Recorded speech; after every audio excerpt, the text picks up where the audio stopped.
Again, welcome everyone. Through our work with campus professionals, we receive a lot of insurance related questions, and the Holmes Murphy Fraternal team will be answering those for you today. Our team today includes Dr. Lori Hart, our Director of Educational Initiatives, Emily Baker, Senior Client Service Consultant, and Jenna Lutz, Senior Claims Service Consultant.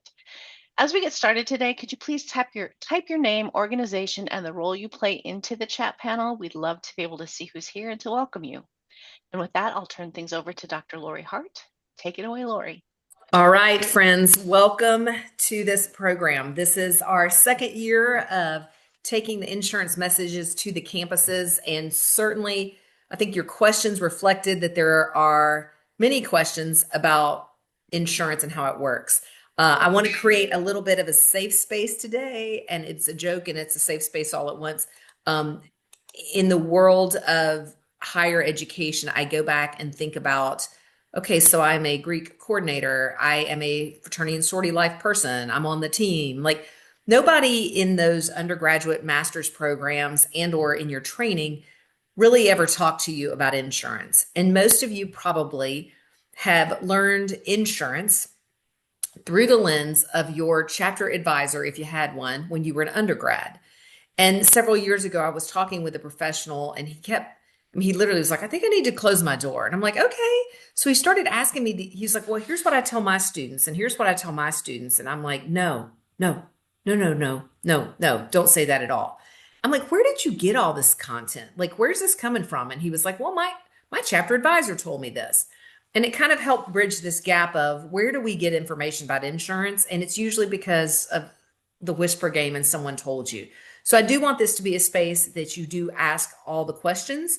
I also want to say there are no dumb questions, but if you feel it's dumb and you want to be anonymous, have at it. Like we don't care, but just kind of get to the heart of what questions that you have. We do believe and know that when you work with students and you have better, accurate information or not just repeating things that you heard one time, it's helpful. And there is a place and a space where an insurance conversation might need to happen. Now, I see a lot of familiar friends on here and faces, so you're not going to be surprised by my slide right here at all. I asked this question last night. We did this program with students and volunteers and staff, and it was all of our clients, and so it was a very diverse group of people from age, from culture, from umbrella to group, and I loved the answers that they provided together. So we're going to start with kind of that same question today. Stephen Covey talks about the idea that highly effective people, they think there's two things that we think about when we are working towards an end in mind. And for everything that you do in your life, there's a mental creation and there's a physical creation. And so think of mental creations when you did your job interview. This is when you go in kind of with hopes and dreams and aspirations. Like, why do you want to be this assistant director? And what can you do at the University of Missouri, Cody? And these are kind of hopes and dreams and aspirations. Then you get the job and you hit the ground running and you got to go do the work. So I want to talk about the work a little bit because that's kind of our end in mind. And I want you to think from your lens, from your perspective, about what does a healthy fraternity sorority experience look like in the year 2026.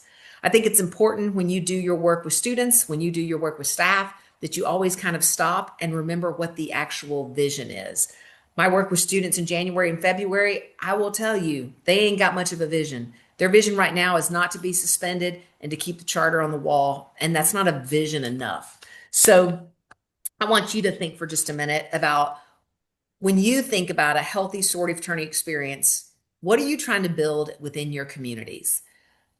So you're going to hit the chat function. You're going to tell me what's a healthy fraternity sorority experience look like in the year 2026.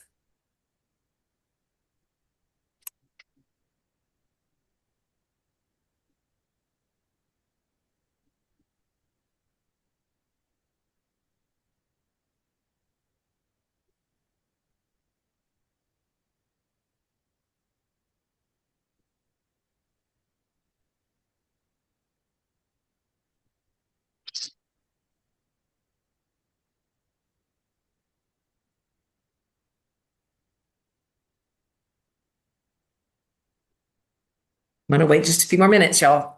Chime in your answers.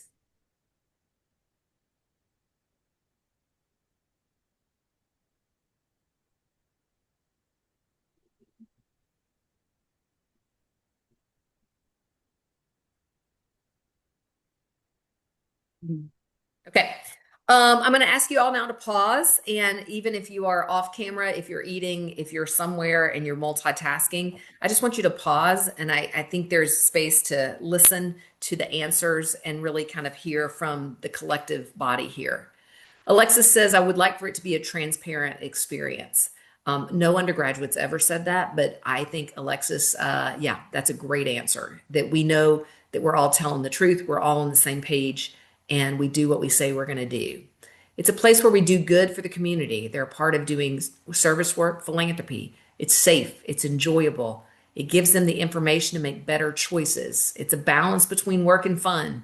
It's a place where we enjoy memories and events. It's safe, it's supportive, it's innovative, it builds bonds. Nancy, good. And you're brand new to this work. I love it. It's personal and professional development done in safe and supportive ways. It's safe and fun and developmental. It's engaged in building community, not just programs or events to check boxes. We care for the health and safety of members and guests. In my opinion, it's a balanced mix of self-driven, positive social experience while building social skills and networking connections for careers, for life. Academics, socials, friendships provides an opportunity for meaningful connections in a time where students are becoming increasingly lonely. Good, LC pulling in the current research around where students are. So what I love about this exercise, if you're ever in a room and you put students and you put volunteers and you put yourselves and the dean of students and the chief of police, the answers aren't that far off. Ours got a little bit more compliancy at some level, but at some level, we are looking for this safe, enjoyable, fun, meaningful experience where people matter, where they belong, where they have a good time. Now, here's what I'm also going to say to you and just give you some tips today. Any compliance work that you're doing that's not working, have the courage and feel free to stop doing those things because your bandwidth is small. And in the absence of like, I've got this amount of money or this amount of time or this amount of space, if all you were doing is compliancy work because your predecessor did it or because you were told you had to do it, at least make the work meaningful and have the courage to kind of change what you are doing and why you do that work. So a little bit about Holmes Murphy and who we are and what we are. Holmes Murphy is an insurance broker. That means very clearly, we are not the insurance carrier. We are an insurance broker, which means we work for our clients, and our clients are going to be our 220 fraternity and sorority clients. Holmes Murphy, the big Holmes Murphy, founded in 1932 by Holmes and Murphy, and we have over 1,000 employees. They sit really kind of Midwest, a little bit over towards that west. Our office, small and mighty, sits in Omaha, Nebraska. We have been in the insurance brokerage business since 1991, starting that business with men's fraternities. Again, today we have women's clients, men's clients. We're going to talk about those people. But as the broker, we are not the people who provide the insurance. We are the people who work with the national, international organizations. Why is that important? You're not going to call us and try to report something. Like we still are going to want you to partner with the national, international organizations. If for some reason there's a claim, an incident, something that we need to be aware of, it's a great place for for you to partner with the school. School comes to us. We call Jenna, put it on notice. However, it's also as a broker, we don't mind the partnership with universities and we welcome that. So if your chapter or if you have a local chapter doing something and you're like, okay, they're not supposed to have promoters, they're not supposed to have 1,800 people there, they're not. I've called somebody, I can't get anybody on the phone. If you ever find yourself in that place, we are also, I would say at Holmes Murphy, good prevention partners with universities, meaning that we will go back to our clients and say, hey, we got this call in. What are you going to do? How are you going to deal with that? And certainly I will say, knowing some of the people on this call, we have our MPHC men clients under the leadership of Jason Hall from Kappa Alpha Psi on this call, doing a lot of good advocacy and partnership work. So when something comes in, they're not just dealing with it one-on-one. They are getting on a call and working with these situations together, which in the last 5 years, I think has been a beautiful partnership that is starting to happen. But also what Holmes Murphy can do for you as a broker is do some claim advocacy. When you are sitting in those meetings, if you are sitting in meetings with risk managers, with the chief legal people, and oftentimes we find that you are not, but how do you get into those meetings when fraternity and sorority is being discussed at the university level? And you're hearing things like, each organization should have $28 million of general liability coverage. What we want to do today is give you baseline information to have you equipped at the table, but also we want you to be able to go, okay, this doesn't sound right. I think I'm going to call my friends of Holmes Murphy. And what we do well is we do claim advocacy at the university level to get the risk managers, the university lawyers on the phone and go, here's what is reasonable and here's why this is reasonable. And I think our team does a really good job with that. So here's the carriers we work with. We have over 20 carriers. And what we do as the broker is when it is time for insurance renewal, we go out to our carriers to make sure that our clients have the best coverage at the best price. And so that's really the people that we work with. Today, we're going to talk a lot about general liability. Admiral is going to be our big insurance group for that. So you might hear people say Holmes Murphy. You might hear people say Admiral, Admiral's carrier, Holmes Murphy's broker. Not trying to talk to anybody like they're stupid, but when I came on to work here, I had to understand that. So who do we serve? This is my favorite slide, and this is the favorite breadth of the work that we do. Not all carriers are created equally. There are 4 people that operate in the space of being insurance brokers for fraternities and sororities. We are the largest, and we have the most diverse group.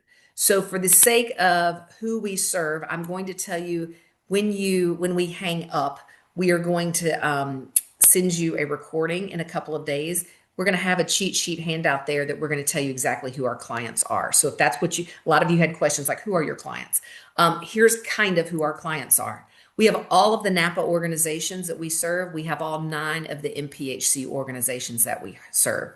We have some NALFO. We have some NMGC. We have 6 NPC clients out of the 26 that we serve. And then when it comes to the NIC men's fraternities, this is where it gets tricky.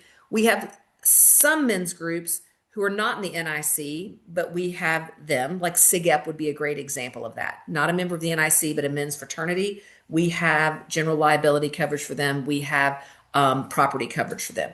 Then we have some men who are in the NIC, and we have their general liability and their property. And then we have some where we just have property, they do general liability elsewhere. So when you say, is it confusing? Sure is, kind of in that bucket. However, once we send you the handout, you will see, okay, here's who our clients are specifically. Most of your questions will probably be around general liability, so that's the list that we're going to send you.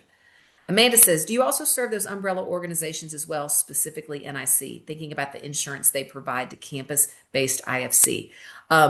Holmes Murphy does provide the IFC coverage. We're going to, Amanda, jump into that in just a little bit and tell you a little bit about the IFC coverage, what it is, what it isn't. Because what we don't want campus people to know, like we don't want you to think, oh, the IFC has coverage. They can have a party for 1,200 people with inflatables, with alcohol. All of those would be excluded. So we're going to give you the heads up on the IFC alcohol or IFC coverage in just a minute. Any other questions on who we have, who we don't have? It's a lovely group of people. And then like the best part about my job, like in Bobby's, like some days you'll be like talking to like someone from, MPHC and they're the chief legal person and it's amazing. And then you'll get a call from NAPA and it's like the founder. And you're like the founder and you're like the founder because these groups were founded in the 80s and 90s. So it is every day is a different day and every call is a different call. All right, now we're going to go to your chat function. It's 2026. Now, y'all are campus-based professionals, so I don't expect anything like social media on this list. I want you to tell me what the risks are. What are the things that keep you up at night? What are the things that scare you? What are the things that you think are potential claims? What are the biggest risks that you know, that you think about, that you are concerned about, that students are talking about in your communities? What are the risks that are out there? So go to the function, the chat function. I'm going to give you just a minute to talk about that.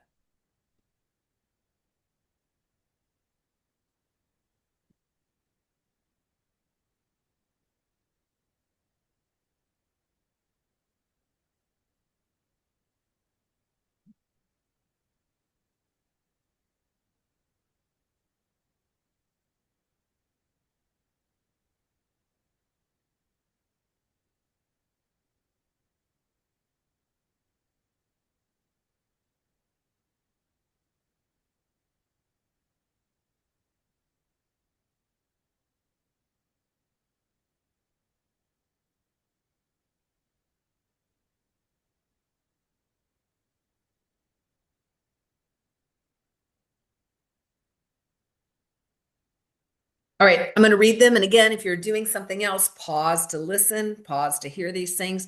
We're going to intersect some claims information today, but it's always interesting for us to hear kind of what campus and headquarters-based people are thinking. First one is hazing, water-based activities, bounce houses, inflatables.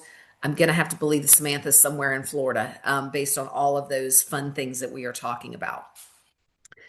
Increased incidence of hazing. Andy would agree with that. Events with alcohol, non-sanctioned social events. We continue to have this culture, and this is where I think, and we are happy to have this conversation at Holmes Murphy, where the systems that you've put in place, like registered events, if you need to register events, that's great. The problem is our claims are being driven from unregistered events. The alcohol transports are coming from unregistered events. The challenges are coming from unregistered events, which says to me possibly the whole system might need to be blown up and really rethink, because we have two different sets of student behaviors often when we put systems in place for this is approved, this is not approved. Alcohol, substance abuse, scared to speak up about hazing, off campus events, hosting events that are huge liability nightmares, off campus satellite houses, fentanyl, hazing, drunkenness, unauthorized new member process, hazing, harassment, alcohol, hospital transports, being slow to contact emergency services, absolutely, unofficial parties, sexual violence, alcohol, non registered events, large events that feel open to the public when they're not. All right. You all share most and many of our same concerns. So let's talk a little bit about the liability lie and other things that we say. I've been doing this job for 9 years, and prior to this, I worked for a men's headquarters. I do college speaking, and so I spend a lot of time with students listening to them. And oftentimes, and I hate to put this into kind of a sex category, but oftentimes I will hear this liability, like what's a liability? Our advisor said it was a liability. It's a liability. And then I often pause and go, well, tell me what that means. They don't know what it means. Well, tell me how that impacts your behavior. Don't know how that impacts your behavior. And so I want to give you how we at Holmes Murphy describe liability without saying liability, and then how you can hopefully pick up this tool and use this. When there is a lawsuit and when there is a claim, can you get named in the lawsuit and claim? We unequivocally tell the students absolutely 100% anyone could get named for any reasons. We are starting to see through the claims, and Jenna's going to hit a lot on trends today. They are naming anyone that they can very quickly. We're naming the national fraternity, the local chapter. We're going to name the officers. We're going to name the people who were present. They are just going to do a blanket naming, and lawsuits, what they do is pick up past lawsuits and go, oh, this is a good idea. So we're starting to see that just as the basic level. Who are we going to go after? We're going to go after all the people and name them. So can you get sued? As Ben Crum from Omega Psi said, you are absolutely invited to the table. Can a university get named? Yes. Can the IFC get named? Can a Panhellenic, MPHC, NALFO, NAPA? Yeah, anybody can get named and anybody can be invited to the lawsuit table. But the question becomes is based on your actions, your choices, your decisions, like what you have done, how you have educated, how you have documented, how you have consistently lived out your policies, that determines where you sit at the table. You guys are in the business of education. We don't need you to be the liability scare people. What we need you to be doing is really working with them on these gaps. You're invited to the table. The question is what are your actions, choices, and decisions? And how do we get those actions, choices, and decisions to a better space and place? So when we are invited to that lawsuit table, we can effectively say the right thing, do the right thing because we did the right thing, and possibly narrow the gap. So without saying liability, here's what I call liability. Over here is what we say. Over here is what we do. In between is the gap. You all do the work of gap every single day. What do we say? Fraternities and sororities have risk management policies. I am speaking specifically about Holmes Murphy, but I can pretty much blanket tell you every national fraternity and sorority has a risk management policy. Why do they have risk management policies? They have risk management policies because when they go to their insurance renewal and they are renewing their insurance, the carrier wants to see that you have a policy. They want to see that you have a policy against the things that drive claims. Not to steal the claims thunder. What drives claims? Hazing, assault and battery, sexual assault, alcohol is the undercurrent, So risk management policies consistently kind of look the same. At Holmes Murphy, they really look the same because we have a risk management template. You are welcome to pick up that risk management template off the chat, and or we will send that as a follow-up.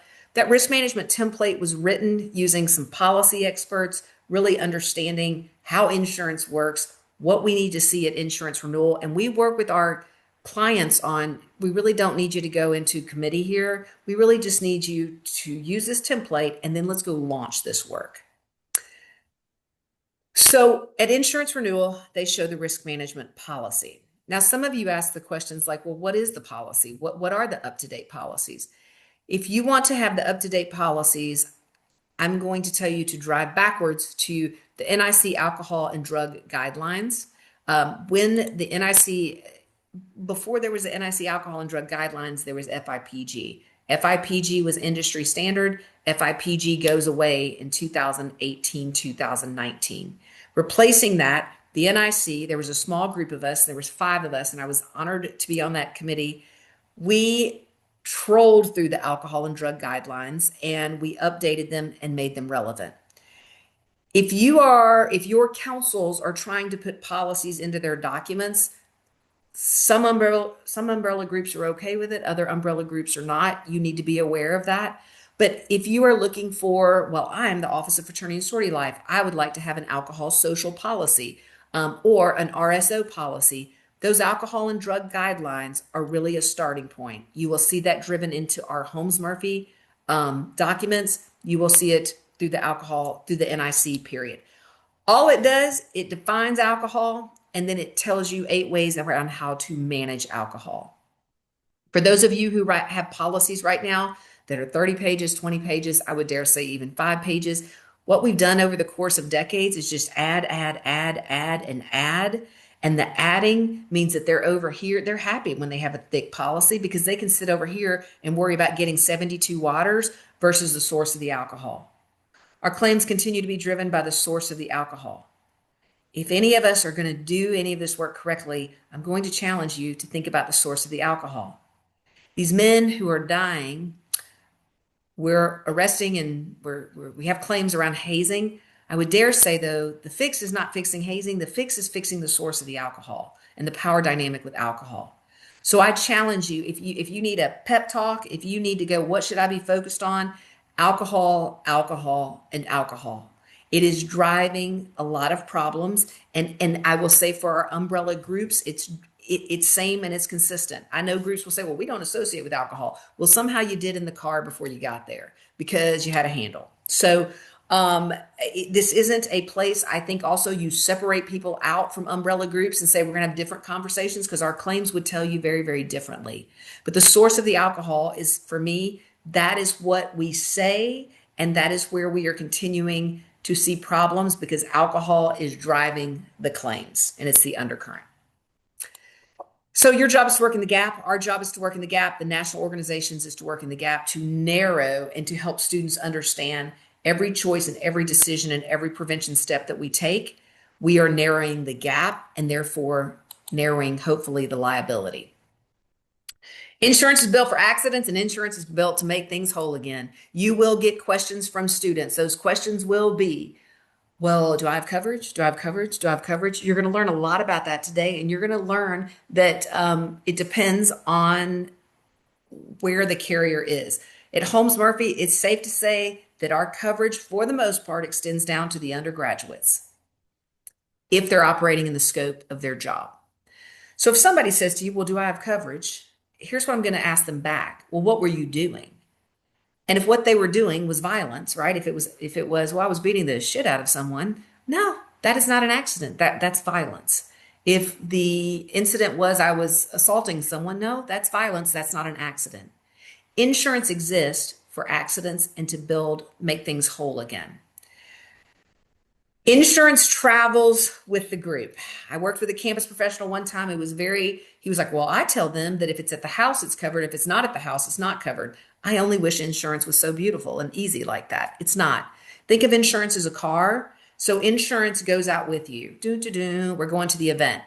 Whomever's driving the car, Well, they get coverage depending on how they're driving. If they're driving drunk, we don't extend coverage to them. If they're driving and doing their job, coverage is going to get extended to them. This is a blanket statement. Every national, international policy is going to be different. So understand, I'm just trying to help you understand that big term of is there coverage or not. But there is coverage when they are at the unofficial event. There is coverage when there is hazing. There is coverage that extended to the national group, possibly to the undergraduate chapter, depending on the situation. It just doesn't get drilled down to the members who are causing the problems. So this just leads into why we have insurance. If I'm a campus professional, lo and behold, I want my groups to have coverage and I want to have insurance. It's a layer. It perpetuates the organization. No organization be shut down because 5 people caused the problem. So it's again built to make things whole again. It helps us recruit and retain alumni and alumni, protects our undergraduate members when they're operating in the scope. And we believe at Holmes Murphy it's the responsible thing to do. And y'all are going to require it. So I'm going to flip that a little bit and go, so who's not covered? This is going to be people like anybody like national staff who's on here. Like if you're on vacation in Mexico, you're not covered. You are covered if you're operating at the convention or at headquarters that day. Undergraduate chapters and colonies are going to be reckoned. Oh, wait. Who is covered? I'm sorry, I said this wrong. I've got like 8 different screens rolling in front of me. Who is covered? The national organizations, the directors, the officers, and the staff. The local alumni, alumni, undergraduate chapters and colonies, the officers and the advisors, and active members and candidates for membership. So candidates for membership might be that we don't even know these people are going through a recruitment process, an intake process, but they are potentially covered through the organization. So this leads to who is not covered. Those people, any loss outside the scope of the policy, any member whose illegal or intentional acts result in death or injury, any individual involved in an activity excluded within the terms. Every policy has endorsements, exclusions. There's lots of like layers to this, but they can be excluded based on pieces of the policy. Members, parents, family members, guests, so people who are at our event, and then college and university administration, you are not covered under our policy. You would be covered under the university policy. So I'm going to flip this over to my colleague, Emily Baker, and she's going to dig in now to kind of these are the types of insurance that most of our clients carry. And I'm just making you aware of these general terms. Awesome. Thank you, Lori. So as Lori said, we're going to cover the basics of what most organizations have, which is general liability, directors and officers, crime, and then member accident. Lori, if you can slip to the next slide for me, please. So a little bit about general liability. So this is what's going to protect against claims and lawsuits for property damage, bodily injury arising out of the negligence of the insured. So the insured, again, being the chapters, being the national organizations. They're leading the things that are covered under this policy are going to be hazing, sexual assault, abuse, alcohol, and they're covered to the extent like the chapter could be covered if the chapter is doing the right things, but it's not going to cover the people that are intentionally causing the harm. And with that, the coverage for all of these hazing, sexual abuse, alcohol, are all within that general liability policy limit. They're all included into whatever that is, unless there's a policy that or unless the organization has a separate or defined limit for those items. Our common limits that we see for this type of coverage is a $1 million per occurrence and $2 million aggregate. And that's traditionally what the bare minimum is, but also what traditionally most of our clients carry. Not everyone carries excess coverage just because that it's really expensive and hard to get. So most of our clients are stuck to that 1 million per occurrence and $2 million aggregate limit. Next, we're going to move into the directors and officers coverage. Am I still sharing? Yes, you are. I have a brand new computer as of like an hour ago, people, and I'm like, what the heck is going on? Here we go. All right. So I'm like playing around here and I should not be playing. Your photo is the same size as the slide, Hello, everyone. the way I can see it. So I'm not sure what button to tell you to push. If anyone has a So- suggestion, unmute or pop it in the chat.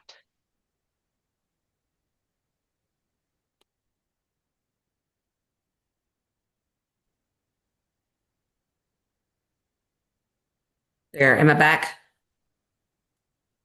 You're now displaying your presenter view. You guys, I'm going to tell you a lot about my week this week. Okay, I'm going to stop. Let me just start all over. Let me go to view. Okay. I'm not sharing right now, or am I sharing? You are not sharing right now. All right, this is good. I do this for a living. I had a terrible issue this week. How's that? It's up. We are good. We are on the directors and officers slide. Awesome. Thank you, Lori. So our directors and officers is going to be the protection for your officers fulfilling their roles and their duties and working in the best interest of their organization. Where we see a lot of claims in this policy and in this space is not following membership procedures when we're removing individuals from membership is what is triggered most under this. And it's going to, once again, we're extending from the national organization all the way down to the undergraduate chapters and officers. Other things that would be under here would also be employment practices liability or employment claims. So discrimination, harassment, wrongful termination, and things of that nature. Emily, going back, because I was stressing, so I wasn't listening. Yeah. Did you cover under general liability the 1 million, 2 million? Yes. Did I? Okay. I'm going to say this for everybody in the room a little bit louder. When you, going back to claim advocacy and reasonable, somehow like risk managers who should be the people who actually understand insurance, when they come up with great ideas like we're going to have $88 million in coverage for these events, it doesn't exist. So that is where you go, let's call our friends at Holmes Murphy. Like that's all we need you to do is just remember 1 million, 2 million is just kind of the norm. It's what we got. It's what everybody's got. So just use us for advocacy at that point. Thank you, Lori. And then moving on to the crime coverage. So the crime coverage is going to be for employee theft, embezzlement, those types of things. Within the crime policy, it extends to your chapter officers, it extends to the volunteers. And the goal is to make the organization that money was stolen from whole at the end of the day. So we see this a lot where either credit cards won't be changed or like the authorized users won't be changed, passwords won't be transferred over. It makes it really easy for chapters to steal money and just individuals to funnel that money outside of the chapter. Also with people paying Venmo and then collecting funds that way and then trying to deposit it back. Not everything always makes it. So just being mindful of the policies that are in place around there. When we do file a theft claim, it does need to be reported to the appropriate authorities. And we just recommend good financial management and best practices for that to help prevent crime loss. And I think what we tend to see here is when they come to you and be like, oh, Samantha has stolen $20,000. You need not say call Holmes Murphy to report a claim. You need to say call the police first. Like they'll get on the phone with us. They're like, well, it's not very sisterly to report that. And we're like, yeah, we don't care. So they have to report this to the police before there's going to be coverage. It's not just magic money. So that's kind of really your first stop is you need to report this to the appropriate authorities. And that's very helpful to us. And then last but not least for the coverages is the member accident protection program. So this is a supplemental accident policy that supplements primary health insurance. This policy is for undergraduates and candidates for membership. So if somebody gets hurt, it doesn't have to be at a sorority or fraternity function. They can, on their way to class, fall and get hurt, this policy would cover any supplemental expenses that aren't covered by their primary insurance. It helps pay with copays and deductibles and things of that nature. And it's truly a goodwill policy that fraternities and sororities purchase on behalf of their membership to assist in some of those costs. There are some exclusions under this policy. Obviously, it has to be an accident. So it's not going to cover any sickness or things of that nature. But that gets reported directly to our office. And most of our clients have their own process for how that's handled once they find out about an injury. Okay. Before we move on, and we're going to pause here. I'm going to let you know, dumb question is a dumb question. So go to the meeting chat and I want you to ask any questions that you have. Again, not everybody has MAP or DNO, like it depends on the organization, but that's kind of the general 4 umbrellas of what we're going to work with our clients on. So the NIC has a package with us to provide coverage to the IFCs. We do have some NIC employees on the call, so I see you all if you want to unmute at any point and field this. This is a general package policy of the 1 million occurrence, 2 million policy aggregate. It is intended for commercial liability, products, personal injury, contractual liability coverage, damages to the premises you rent, worldwide coverage, hired and non-hired automobile liability. Who's covered? IFC, alumni IFC, officers and volunteers of the IFC. Who's not covered? Any member fraternity and their operations, any insured whose illegal or intentional actions result in an injury. Fraternity and sorority life advisors, Greek life advisors, you're not covered under this. And anybody who's performing tasks outside the responsibility of the IFC. Remember, I told you about exclusions and endorsements and what's not covered, what is covered. Under every policy packet, there's going to have events not covered. It is important to know that this IFC coverage has some exclusions, and you all, this is helpful to you who work with IFCs.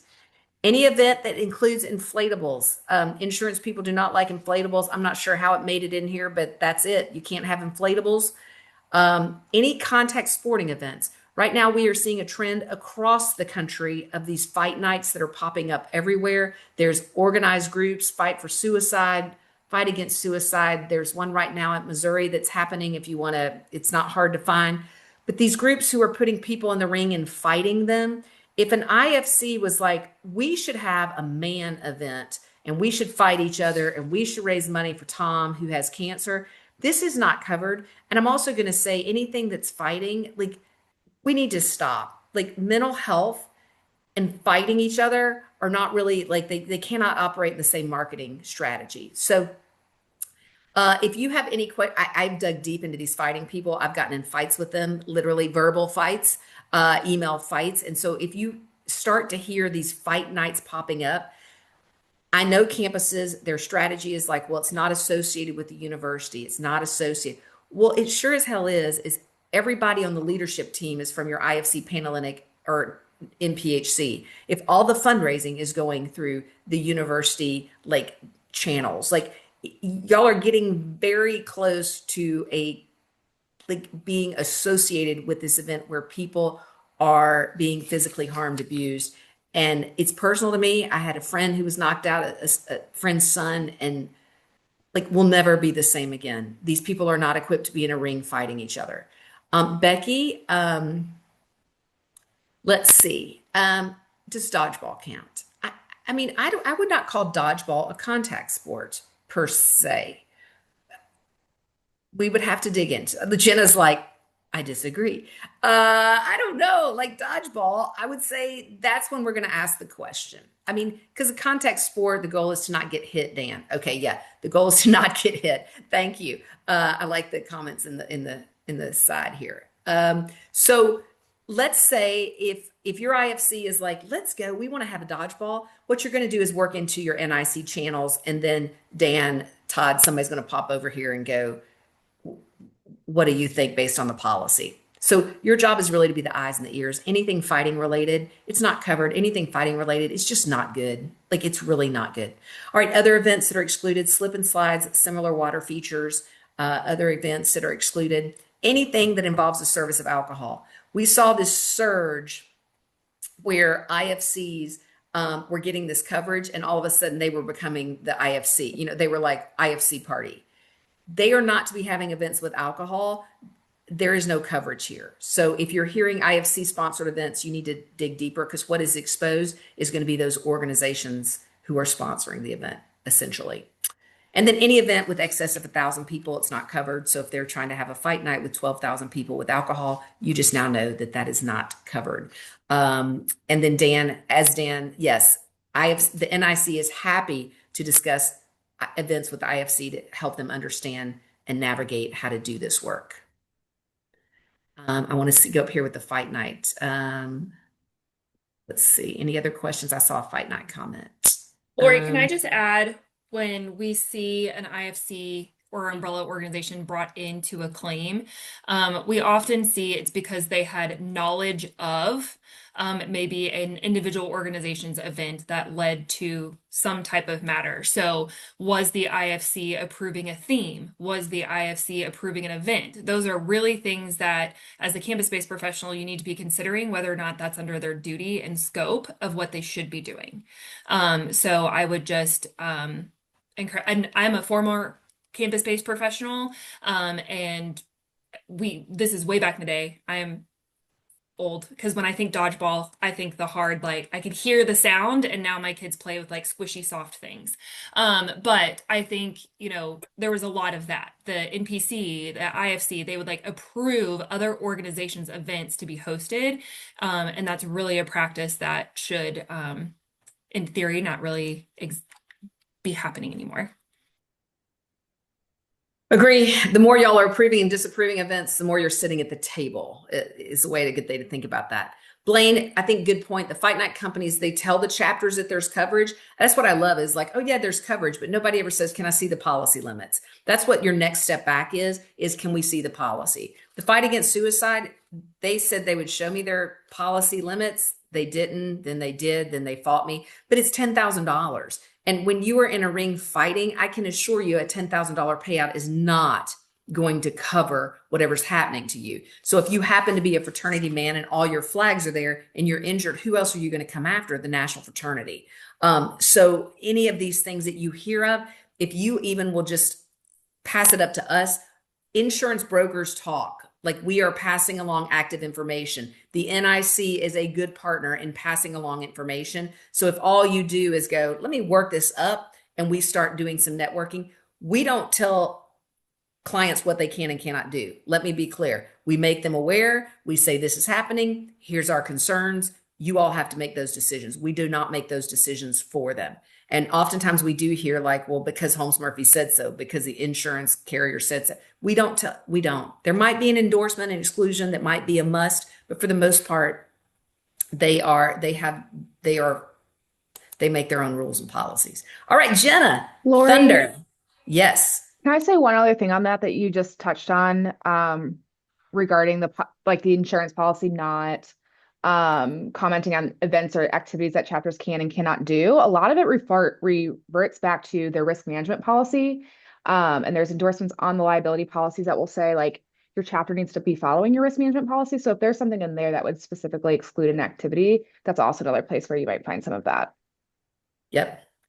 And Francisco, I think you brought up a beautiful point, and I know where you are located, at schools who, he's at Georgia Southern. I don't think you mind me. Well, people know you, so they know where you are. But at Georgia Southern, they're going to be quick to say, well, at Georgia, they're having the fight nights, right? At this place, they're having the fight nights. You're a good parent. So Francisco, you're going to pull out the dad card on this and just go, that's great. And you can transfer, right? Like, you can, if that is that important. I'm joking, but I'm not. But I just think y'all get in the business of helping them understand the actual risk, the actual, that the fact there is no real coverage, pulling up some past, here's the reasons I am concerned about this, and show the deaths and show the challenges. I am not trying to prevent you from gathering and being together. It's just, this is not how we need to show up as men. I think those are the conversations I had in Pi Kappa Phi for 17 years. And if you can get at least an officer or two on the same page with that, maybe we can navigate that.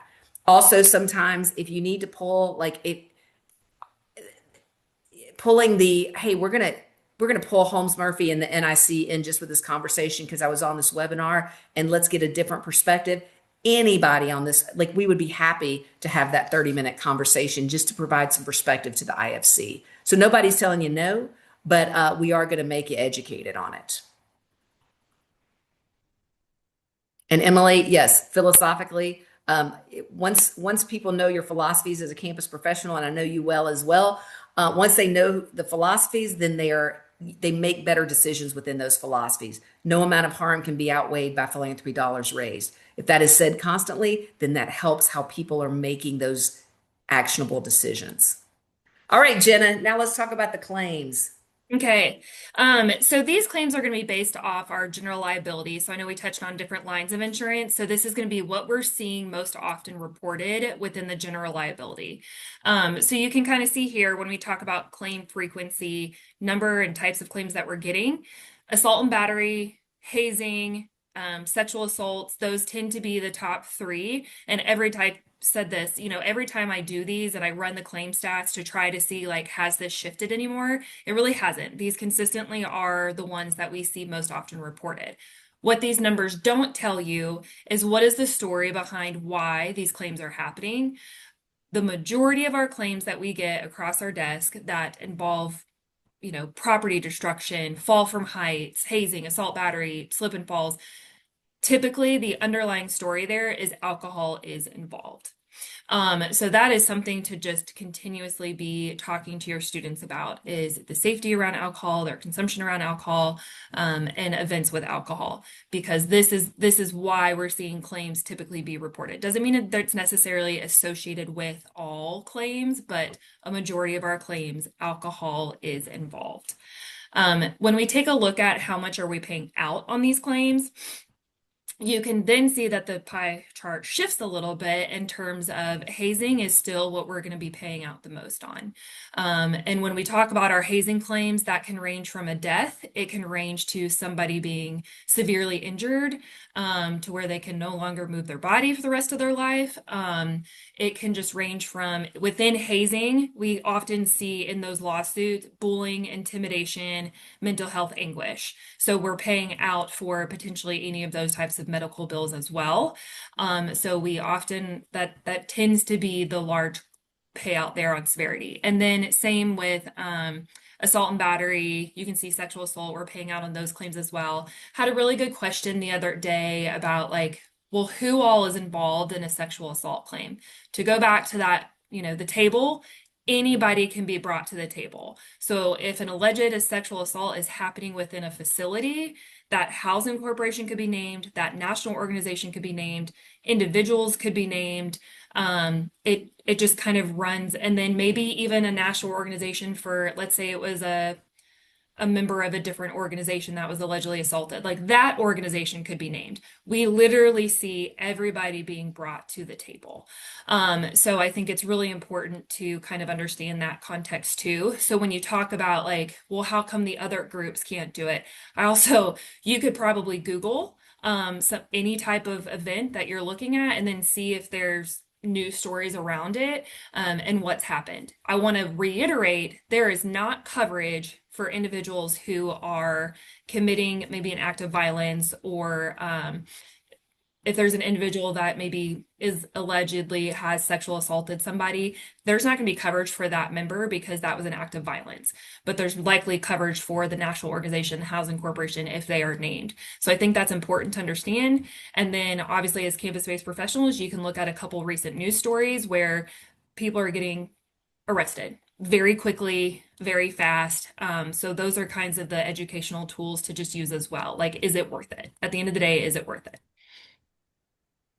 And I put in here, you will not see these statistics again. We ask that you don't share these. We give them to you and show them to you, but we also don't want this worldwide spread because this is not the headline any of us need. These are facts, and it's factual for Holmes Murphy and our clients. I put in kind of the summary when I work with students and when we talk with students, what causes claims? It's hazing, assault and battery, sexual assault. The undercurrent is alcohol. What does hazing, assault, battery, sexual assault have in common? It's all violence. When we drink too much, violence happens. We continue to say your efforts, your energy, where you spend like time, Alcohol and violence continues to be the resonating story for all of our groups. So making sure that energy is spent there, I think, is important from a programming, thinking, implementing type of perspective. So I'm going to quickly roll through these. We teach, I'm a big systems thinker, and we teach our students this at Holmes Murphy when we work with them, and we teach our volunteers this. What do you do? Risk is coming. What do you do? When you are working with students, you need to be teaching them what do they do. And a lot of times they're like, well, I'll just send a group text. That's not what I'm talking about. Like, that's not working. But when they come to you and go, okay, this is happening, what should I do? First of all, they're not giving you 100% of the information. You know that. So what are you going to do? What I think is a good way to think about risk is, how do you avoid it? How do you reduce it? And how do you transfer the risk? I'm going to show you some examples of that. But if all you can think about, you're like a new professional, you're like, okay, somebody's going to give me a scenario. What do I say? Just say avoid, reduce, transfer. How do we avoid? In the world of Holmes Murphy, we're going to pop some resources in. We think of avoiding of a little bit as prevention. It means we're going to possibly stop the event. We're going to actually plan the event accordingly. We're going to cancel the event. We're going to educate our members. We're going to have trained event monitors. We're going to really think about environment stuff before they even get to the door. We're going to think about those event monitors not letting people in who are overly intoxicated, all of these things. I've done a ton of work in January and February with students. I am now more convinced that men think that all risk is just women related. Like, when you ask them to think about a risky situation, it is fascinating to me how men cannot think of themselves as part of that story. And part of that is how they're socialized and brought up, and they're supposed to get over things. But it has been an interesting take for me to go, well, can you think about when you possibly were at risk? And it's just like, but how are we working with them to avoid things? We have a beautiful prevention plan that Bobby's going to pop into the webinar. It was developed using the higher education research, actually the system for prevention. There's a whole science to it. Using that prevention plan with students is a great thing. Using that prevention plan, if you're having a level 1, it is Monday, they have messed up Saturday royally. Before they meet with conduct, just say, hey, I want you to work through this prevention plan. And before we talk, I want to talk to you about that prevention plan. That will literally walk them through a systems way of thinking of what they did, how they did it, and getting an accurate description of the problem. And if they're going to fix it, how are they going to fix it? That prevention plan can be used also in accountability situations where you're like, you're going to develop a prevention plan for this event and tell me how you're going to do it better. The whole point of being in trouble is we give them tools so that they can do it better the next time around.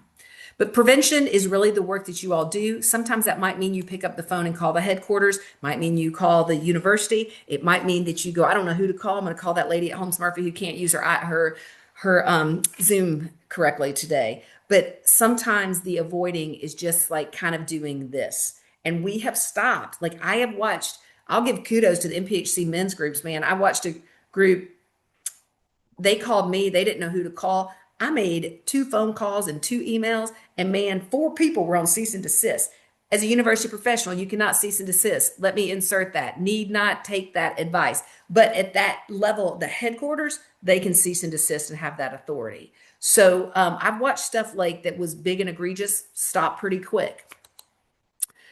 Holmes Murphy, we have a crap ton of free resources available to you. If you will take this, and we will send it in the webinar, this is just our QR code that takes you to our website that's going to show you everything that is available to you as clients, as friends of the fraternity. If you use all this, it gives us great pleasure when we go on your university website and you're like, courtesy of Holmes Murphy. But this is really everything. You'll see our Holmes Murphy risk management template sitting there, how to plan events, contracts, all of those things. It's all sitting there. Also, our event planner app, this is free to anyone. It is available on the App Store. If you're like, oh, we need to do an event planning, we don't have a policy. It's fine if you don't have a risk management policy, because everybody has a national, international policy. They all kind of say the same things, minus the nuances of some groups don't allow alcohol at the undergraduate experience, which is going to be our MPHC women, and it's going to be some of our culturally based organizations, women's groups. That's where the nuance comes in. But for the rest of us, most of us can have an event with BYOB third-party vendor. If all you do is pull this app out at a training and have them walk through how to plan an event, you're getting to a better place. This walks them through contracts, best practices, types of alcohol or not alcohol at the event, And then it's a choose your own adventure after that. If it's BYOB, it's going to walk them through BYOB procedures. It's going to walk them through third party vendor. Then it's going to get them to, oh my gosh, I'm about done with this new laptop. Then it's just different. Then it's going to get them to how to build a guest list and how to do that. There's 1,000 ways to do that. There's Ticket, there's Door List. There's so many companies out there that now can do this better. Lots of campuses. I was just at Georgia Tech. They're still doing old school swipe, man. They are still doing that and supporting their students that way. That then, though, leads them into prevention practices, event management, crisis plan, which all crisis is to call 911. And then they can PDF that document to their chapter, to their officers, to you if you're having a planning meeting with them, and they're planning the event. If all you're doing is helping them plan events, it's a really great place to start. That then leads to how do we minimize, in the spirit of time, I'm just gonna let you study these, minimize. And this is sometimes those hard conversations of like changing location, eliminating the source, getting an advisor involved. Like maybe we should just call your advisor. This sounds like you're in over your head, things like that. And then that's going to lead to the transfer. And we're going to hit on a couple of questions on transfer real quick. I realize we're at the top of the hour. Transfer oftentimes come into these contracts, certificates of insurance. And I'm going to flip this back to Emily for those discussions.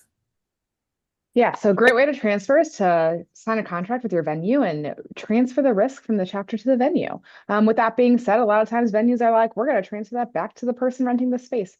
So we want to make sure that you have a well-executed contract. There is a resource on our website called the ABCs of Contracts that will outline some of the best practices we see in our most common things that we see in responsibilities and back and forth. So we want to do our best to help those be as equitable as possible. We ask that you read it. If you want recommendations, please send it over to us.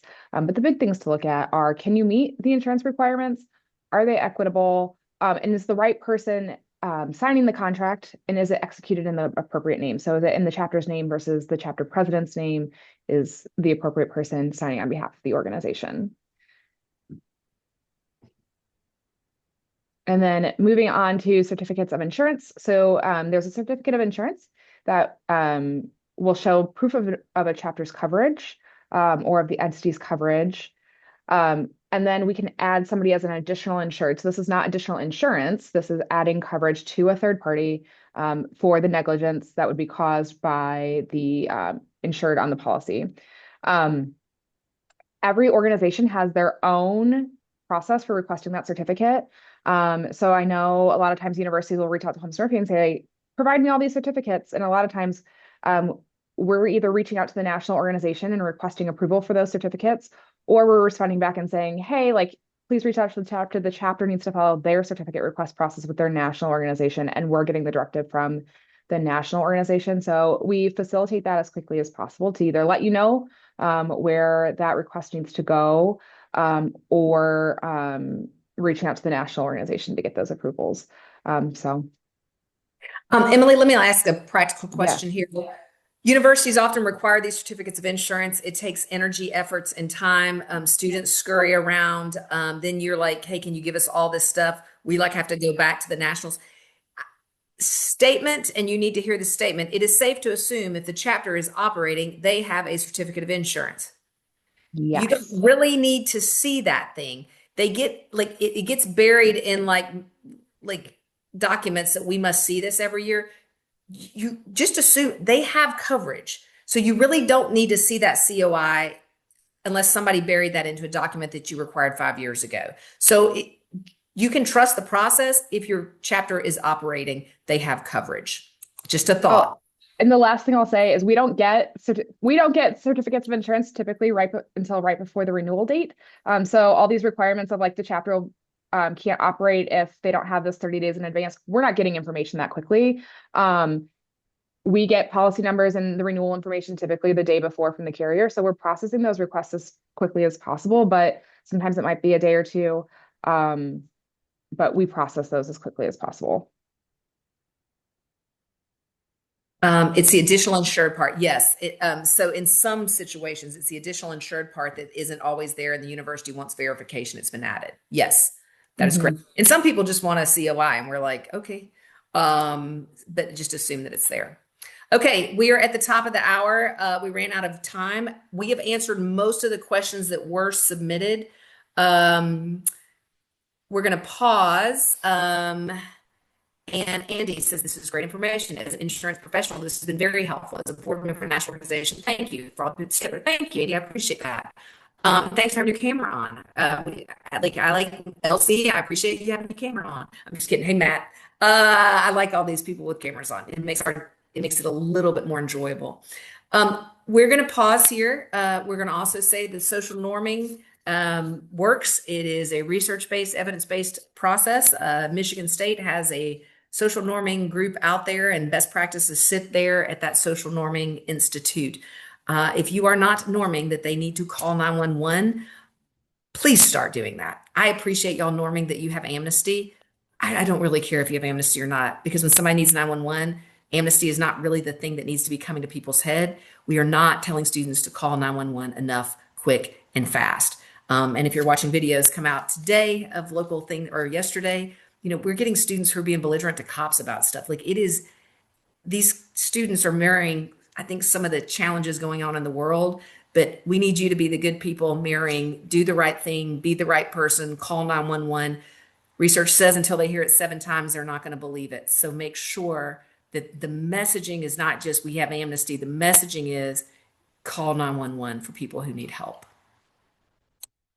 Any questions, any concerns, any good of the order? You're going to get all this in a recording, and then there will be a ton of resources that Bobby will provide to you in a few days. Thanks, Jess.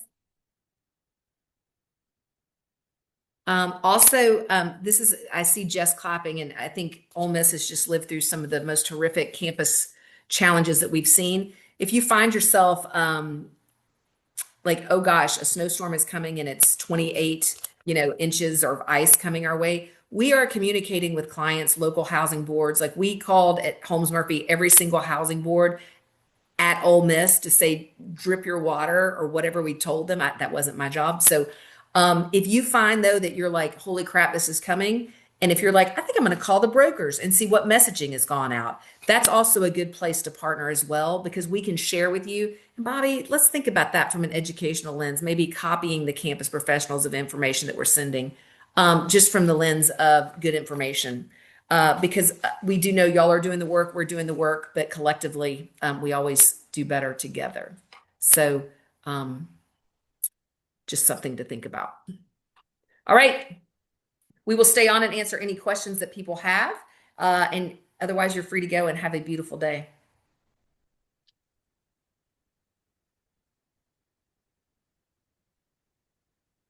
JD has a question about other umbrella organizations. Okay.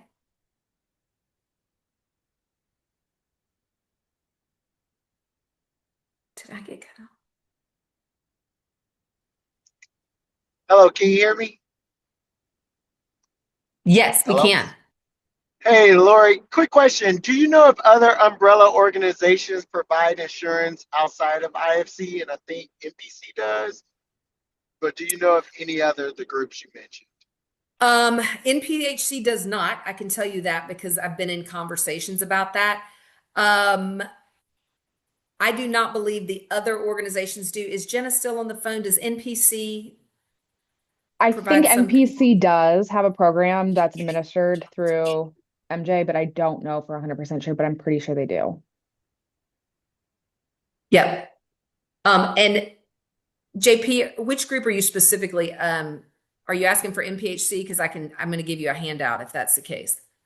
No, we're just running into some challenges at our university around our governing councils being insured. And so it's just conversations we're pushing back on because they're a part of our office in a way, and they're a sponsor student org. But so it's just been some challenges around insurance and equity, who can get it and who can't, and who can pay for it, and how do they get insurance. Well, and then the question also is quality insurance. We had a question on special event coverage that I didn't get to. Like, people, you can go out and get special event coverage. It's just crap insurance. and it excludes everything except for air. Like, I mean, it wouldn't cover anything. But your Right. governing councils, IFC is the only group who's going to have a separate. NPC might, but they're not going to allow for events with alcohol. IFC is not going to allow for events with alcohol. So if they're trying to even host events with alcohol, it's a great place to start. Those are excluded anyway. And then Yeah, some and it's our university. Is our university doing it? Our students only have meetings and recruitment events, but they're pushing back on this new policy around groups need to be insured, or they need to move into a different category of being a department sponsor or a department organization, which self-governance would challenge that too. So What about your RSOs? Wouldn't they fall under like an RSO policy?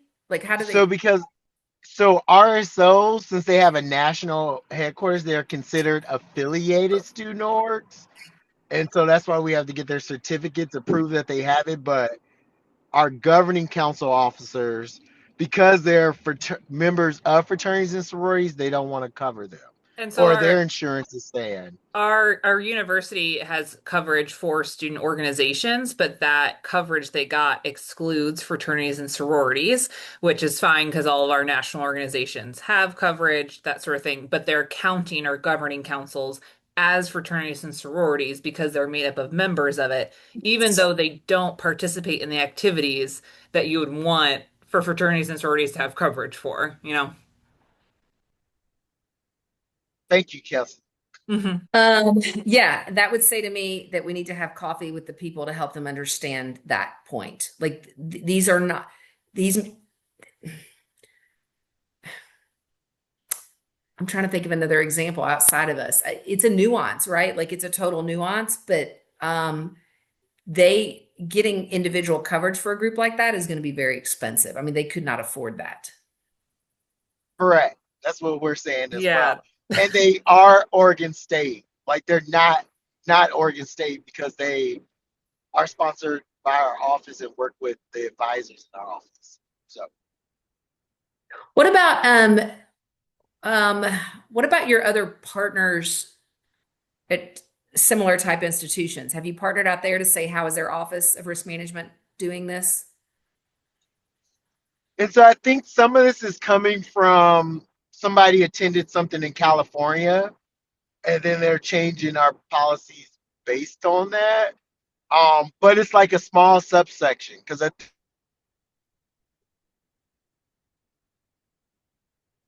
being a department, they're challenging this piece around it.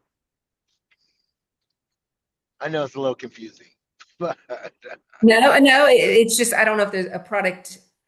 I mean, it would be like insuring them like, and I'm looking at Emily, the insurance person, like they were a local fraternity, but Most like it's Yeah, that still you're going doesn't to fit. outprice. most of what I've seen from like the campus-based programs that we do have, because we do have several, is that any other council is under their RSUO or student org policy. Like the campus has a schedule of student orgs that are covered and they'll be listed under there. and that's what we've operated, but there was some change without our insight to where now we've been battling this for 2 years, even Oh though my we received the certificate of insurance from the university's operation, but now it's been brought to them like, oh, that should be removed. They shouldn't be getting this coverage. And Hey, we were, Yeah. yeah. Emily, if we emailed you and Lori, would you be willing to like share what universities like you're providing coverage for student organizations under that the councils are listed? Because some pushback that we've gotten is no insurance company will insure. They'll do student org insurance if fraternities and sororities are listed under it, which it feels like a very large blanket statement that we just haven't had the resources to investigate more. Yeah, so like if a fraternity has insurance through a national organization, they'll be excluded on the student org policy. But if they're not a national organization, and their national isn't providing insurance, those are the ones that are listed. So a lot of the locals are included on the student policy. Would you be able to share with, like, if we emailed you after this, would you be able to share which universities those are? Because I think it'd be helpful for us to try and make connections with those campus that campus staff to see sort of where that navigated from, because we're just getting a lot of that's impossible, that's impossible. And I think to be able to show them like this is how it's operated other places could be useful. And Kelsey, I've never said this, but I'm about to say it out loud. I think we should go to the NASPA listserv on this question. Um, things I don't say. I think this would be a good, hey, we're having a nuance. And if you are a campus that your governing council is covered under your RSO, could you please identify yourself? Like, could we? I mean, this is a classic example of Tom went to a meeting in California and changed everything without thinking through everything, right? Is this just Exactly. That's That's what exactly like happened. Yeah. Lori, That's like exactly what change the name to the actual person, and that's what happens. Like, Well, and we're seeing that with all the Cal State schools all got together and decided to raise the limits beyond what we can provide collectively. So we Oh, had I that can see moment that. about 2 years ago, and they Yep. backed down from that one. because we got involved and said we can't, this is what we can provide, and that is it. I did stick in the chat our contract advocacy document that says here's who you need to reach out to if you have these issues, and you can shoot it that way. I think Lori's suggestion of the NASPA listserv is really helpful, because when we talk about the student organizations that we are ensuring, it's not again quite the same. It's like the Princeton eating clubs or the fraternities and sororities at Fun. MIT. We insure them collectively, which is Mhm. different than I Mhm. think what you're describing. Yeah, you want to benchmark, I think what group are you, what are you, big something, pack something? Pac-12. Still 12. Pac-12. Maybe not 12 schools, but still 12. Right. I would go to the Pac-12 and ask this very specific question and get the benchmark from your type of institution. I couldn't figure out why we aren't the best people, but Bobby, you're going to get like a Yale Eating Club, and they're going to be like, this has nothing to do with us. Yeah. So I would benchmark that question from Pac-12. And if you get in, like, we can look at it and go, here's some pointers. If you think we can be the advocacy people, great. I mean, I think sometimes people just need to hear, and Mick does this the best in our office, like there's just not that much exposure. There's just to this. And our new Pac-12 group is a little different than our old Pac-12 group. And so like Fresno State and San Diego Our peer State, so institutions are in the old yeah, one. it's just a little different. So I would wonder then scrap what I said and go to your peer institutions and just get like email. Yeah, just go email the 25. I mean, email the SEC people. Like, how at Alabama, this is the largest Greek community in the country, and this is where it's sitting. But they don't have. I mean, we assume, and I'm going to send you all the NPHC document that we put out to clarify at AFA, like NPHCs don't have coverage. So if the 7 groups are getting together, and they're calling it an NPHC event on your campus, those 7 groups, you're exposing your insurance. Gotcha. Well, Yeah. our NPHC is different. We don't have an operational one. But it's like we do have a collective Greek council, which is made up of local and national organizations, right? That just don't have that kind of bargaining power or funds, right? That they don't have the dues to support purchasing their own insurance. No, there's no way. No. Okay. But they also don't do anything other than meetings. Like it's like yeah, I think you got to go benchmark recruitment type schools, and even all the schools in Oregon. I mean, like the state, and go, this isn't feasible. We appreciate this, but we've got to land this train. Like they're an RSO.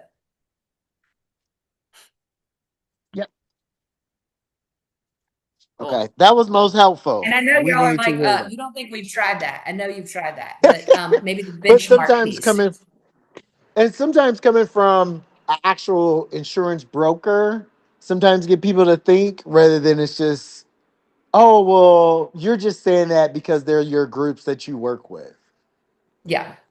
Yeah, a different voice sometimes is helpful. Yes. So And Yeah. there's been like turnover and stuff in the office. So it's like people are like inheriting messages too and just like continuing them, and it's yeah. I We one time was at did- Alabama. oh, go ahead. There was a 17-page risk management policy, and we were sitting in the room with all the important people, like vice president on down, chief of staff at the university. And they kept I was like, why is this rule here? Right. Like what? And they kept saying, well, Deborah said. And so finally I had to pause because I didn't know if Deborah was in the room. I'm like, so finally I was like, so Deborah, I'm looking around for Deborah, and somebody's like, oh girl, Deborah's dead. And I'm like, oh my God. Deborah is dead, y'all. We don't have to do what Deborah said.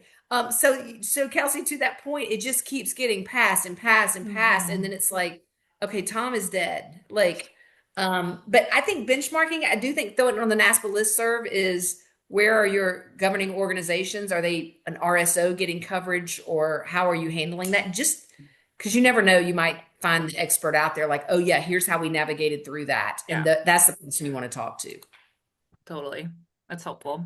Perfect. That's really We helpful. did submit a program for Ermia's conference this year to go in and talk about insurance for fraternities and sororities for these people. So we'll at least be in the room to say, no, you can't have $18 million of coverage. It's not available.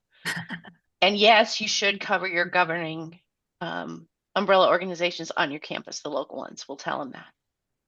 Baffling. Perfect. That is so good. Yeah. I just always find it crazy. The people who are supposed to know insurance are the ones who come up with the ideas. I'm like, no, doesn't work. No. So, Mhm. all right. All right. Well, I think Well, we pushed everybody else out of the Zoom because we were taking up too much time. So No, it's good. This is good. Yeah. Thank you. All right. appreciate y'all so much. Thank you so much. All right. Take Bye. care. Bye.